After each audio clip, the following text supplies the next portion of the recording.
ಮಂಗಳೂರಿನ ಪಿಲಿಕುಳ ನಿಸರ್ಗಧಾಮಕ್ಕೆ ರಾಜ್ಯ ಅರಣ್ಯ ಕನ್ನಡ ಮತ್ತು ಸಂಸ್ಕೃತಿ ಇಲಾಖೆಯ ಸಚಿವರಾದ ಅರವಿಂದ ಲಿಂಬಾವಳಿಯವರು ಭೇಟಿ ನೀಡಿ ಗಿಡ ನೆಟ್ಟು ನೀರುಣಿಸಿ ನಿಸರ್ಗಧಾಮದ ಮತ್ತು ಗುತ್ತುಮನೆಯನ್ನ ವೀಕ್ಷಿಸಿದರು. ಬಳಿಕ ಮಾತನಾಡಿದ ಅವರು, ನನ್ನ ಇಲಾಖೆಗೆ ಸಂಬಂಧಿಸಿದ ಕೆಲವು ಸ್ಥಳ ಮತ್ತು ಅಧಿಕಾರಿಗಳ ಜೊತೆ ಸಭೆ ನಡೆಸಲು ಬಂದಿದ್ದೇನೆ. ಇಂದು ಪಿಲಿಕುಳ ನಿಸರ್ಗಧಾಮದ ಪ್ರಾಣಿಗಳ ರಕ್ಷಣೆ ಮತ್ತು ಪೋಷಣೆ ಯಾವ ರೀತಿ ಆಗ್ತಾ ಇದೆ ಎನ್ನುವುದನ್ನು ವೀಕ್ಷಿಸಿದ್ದೇನೆ. ಇಲ್ಲಿ ಪ್ರಾಣಿಗಳನ್ನು ಸ್ವತಂತ್ರವಾಗಿ ಬಿಟ್ಟಿರುವುದು ಸಂತೋಷದ ವಿಚಾರ. ಮುಂದಿನ ಅಭಿವೃದ್ಧಿಗೆ ಎಲ್ಲ ಅಧಿಕಾರಿಗಳ ಮತ್ತು ಮ್ಯಾನೇಜ್ಮೆಂಟ್ ಜೊತೆ ಮಾತನಾಡುತ್ತೇನೆ ಎಂದು ಹೇಳಿದರು. ನಾನು ಇವತ್ತು ನಾಳೆ ನಾಡಿದ್ದು ದಕ್ಷಿಣ ಕನ್ನಡ ಮತ್ತು ಉಡುಪಿ ಜಿಲ್ಲೆಯ ನಮ್ಮ ಇಲಾಖೆಯ ಕೆಲವು ಸ್ಥಳಗಳಿಗೆ ಮತ್ತು ಅಧಿಕಾರಿಗಳ ಸಭೆ ಮತ್ತು ಉದ್ಘಾಟನೆಗಳು ಇದಕ್ಕೋಸ್ಕರ ಆಗಮಿಸಿದ್ದೇನೆ. ಈಗ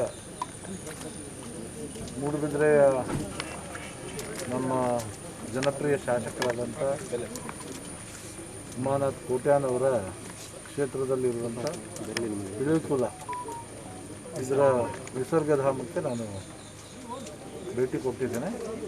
ಇಲ್ಲಿರ್ತಕ್ಕಂಥ ಪ್ರಾಣಿಗಳು, ಅವುಗಳ ರಕ್ಷಣೆ, ಅವುಗಳ ಪೋಷಣೆ ಹೇಗೆ ನಡೀತಾ ಇದೆ ಮತ್ತು ಭಾಳ ಸಂತೋಷದ ವಿಚಾರ ಏನಂದರೆ ಪ್ರಾಣಿಗಳನ್ನು ಇಲ್ಲಿ ಕಟ್ಟಿ ಹಾಕಿಲ್ಲ.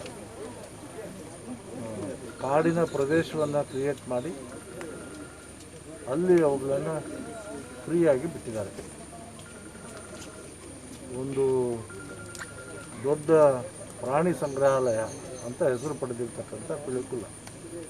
ಇದರ ನಂತರ ನಾನು ಅಧಿಕಾರಿಗಳ ಜೊತೆಗೆ ಇಲ್ಲಿರ್ತಕ್ಕಂಥ ಮ್ಯಾನೇಜ್ಮೆಂಟ್ನವ್ರ ಜೊತೆಗೆ ಚರ್ಚೆ ಮಾಡಿ ಇನ್ನೇನು ಸುಧಾರಣೆಗಳು ಆಗಬೇಕು ಅನ್ನೋಂಥದ್ರ ಕುರಿತಂತೆ ಕೇಂದ್ರ ಸಚಿವರಾಗಿರ್ತಕ್ಕಂಥ ಭೂಪೇಂದ್ರ ಯಾದವ್ ಅವರು ಈಗಷ್ಟೇ ಈ ಇಲಾಖೆಯನ್ನು ವಹಿಸ್ಕೊಂಡಿದ್ದಾರೆ.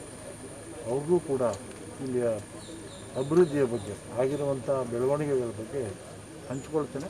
ಈ ಸಂದರ್ಭದಲ್ಲಿ ಮೂಡುಬಿದಿರೆ ಶಾಸಕ ಉಮಾನಾಥ್ ಕೋಟ್ಯಾನ್, ಪಿಲಿಕುಳ ಅಭಿವೃದ್ಧಿ ಪ್ರಾಧಿಕಾರದ ಕಮಿಷನರ್ ವೆಂಕಟೇಶ್ ಜಿಎಸ್, ನಿರ್ದೇಶಕ ಜಯಪ್ರಕಾಶ್ ಭಂಡಾರಿ, ಪಿಲಿಕುಳ ಪ್ರಾದೇಶಿಕ ವಿಜ್ಞಾನ ಕೇಂದ್ರದ ನಿರ್ದೇಶಕ ಡಾಕ್ಟರ್ ಕೆವಿ ರಾವ್, ಮುಖ್ಯ ಅರಣ್ಯ ಸಂರಕ್ಷಣಾಧಿಕಾರಿ Prakash Natalkari, BCF Karikalan, ACF Subrahmanya, ranger officer Shridhar ಹಾಗೂ ಮತ್ತಿತರರು ಉಪಸ್ಥಿತರಿದ್ದರು.